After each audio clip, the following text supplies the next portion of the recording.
ser, a essência, o amo, ele nunca educa da maneira tradicional. Na verdade, a palavra educar, ela vem de cuidar do terreno, é a ideia do jardineiro. Então, educar uma flor é cuidar de toda a terra, a água, a proteção, para que essa flor naturalmente possa crescer. Porque na sementinha da flor já está a perfeição. Ali naquela semente já diz o que ela vai ser.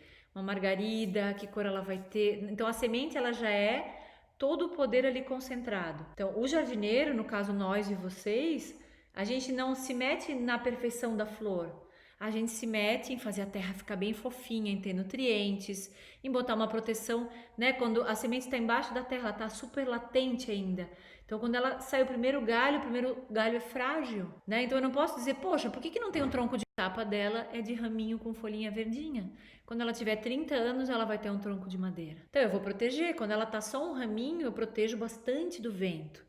Quando ela for um tronco, eu não preciso mais proteger. Não fico dando regras ou corrigindo a flor. Mais para lá, mais para cá, devia ser mais pro alto. Eu cuido para que ela se manifeste.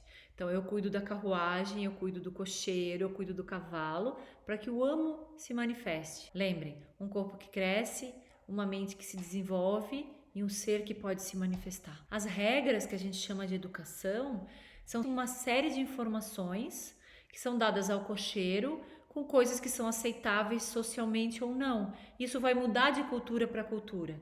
Por isso não pode ser educação real. Então, nosso lema na Avalon é educação para o ser humano real. Então, a educação do ser humano tem a ver com isso que a gente está falando, com conhecer esse sistema, não com as regras sociais. As regras sociais eu vou aprender, eu leio um manual, isso está fácil, mas isso não tem a ver com quem eu sou. Tanto que se eu for para outro país, por exemplo, que usa burca, eu vou usar burca, mas isso não é quem eu sou. Ou seja, usar um lenço ou não usar um lenço não diz nada a respeito de quem eu sou. É simplesmente um comportamento social, uma máscara, uma roupa que eu coloco e tiro para poder me mover nas diversas sociedades. A educação real, gente, a gente tem que quebrar paradigmas. Ela não pode ser só isso. A educação para o ser humano real, ela vai tratar de permitir com que o ser, o amo, possa se manifestar nesse sistema. E isso vai ser igual para todo ser humano, independente da raça, da cultura, onde ele mora, o que ele acha. Eu quero mostrar aqui uma outra imagenzinha para vocês. Essa imagem para mim me diz muito. É a história da perfeição humana.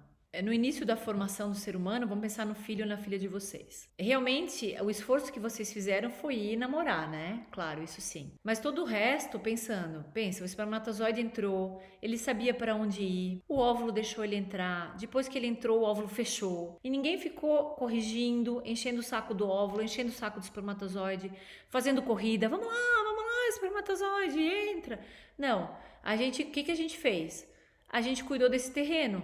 Eu cuidei do meu corpo. Esse cuidado que eu tive, tudo teve uma tendência à perfeição. Em 3 semanas havia um coração batendo. Essa sabedoria que a gente fala que é a sabedoria do amo, é uma sabedoria que faz com que as coisas evoluam e aconteçam. E a gente realmente não está controlando isso. A gente pode perceber isso. Isso eu amo. Então, tudo tende à perfeição, assim como a semente tende à planta. O que aconteceria para uma semente não virar planta? Se as condições que estão ao redor dela não forem favoráveis.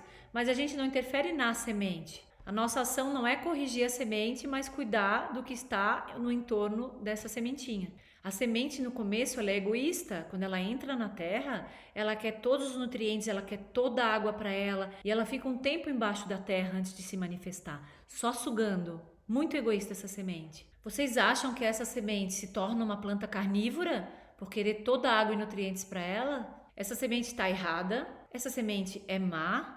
Depois que a semente se nutriu e incubou, então ela começa a se manifestar, ela vai subindo, depois de estar latente, oculta, então ela é manifesta. Então a gente não se mete muito nisso, a gente vai olhando a planta, a gente diz assim, essa planta está com sede. Quer dizer, a gente percebeu uma necessidade, a gente vai lá e dá água, igual que uma criança. Se a gente pensar numa criança como uma plantinha que está com os primeiros galhos, a gente vai criticar ela ou a gente vai nutrir ela sabendo que ela vai se transformar numa linda árvore, numa linda flor? E eu quero dizer para vocês que uma das principais funções que eu tenho aqui na Avalon é de não deixar a gente voltar para a velha caixinha, é a gente sair dos paradigmas. Então eu convido vocês a virem com a gente, a sair desses paradigmas, a descobrirem como é a educação do ser humano real. Então lembrem, aqueles pais que quiserem aprender a usar a estrela, me mandem uma mensaginha, pode ser por WhatsApp, e a gente prepara o encontro de vocês com os nossos professores e vocês vão poder praticar isso em casa também. Bom, continue mandando as perguntas de vocês, eu vou continuar fazendo os vídeos, nós vamos tentar tocar todos os temas que a gente tem aqui na Avalon. Se tiverem dúvidas de algum vídeo, também me escrevam. Um abraço grande, até a próxima!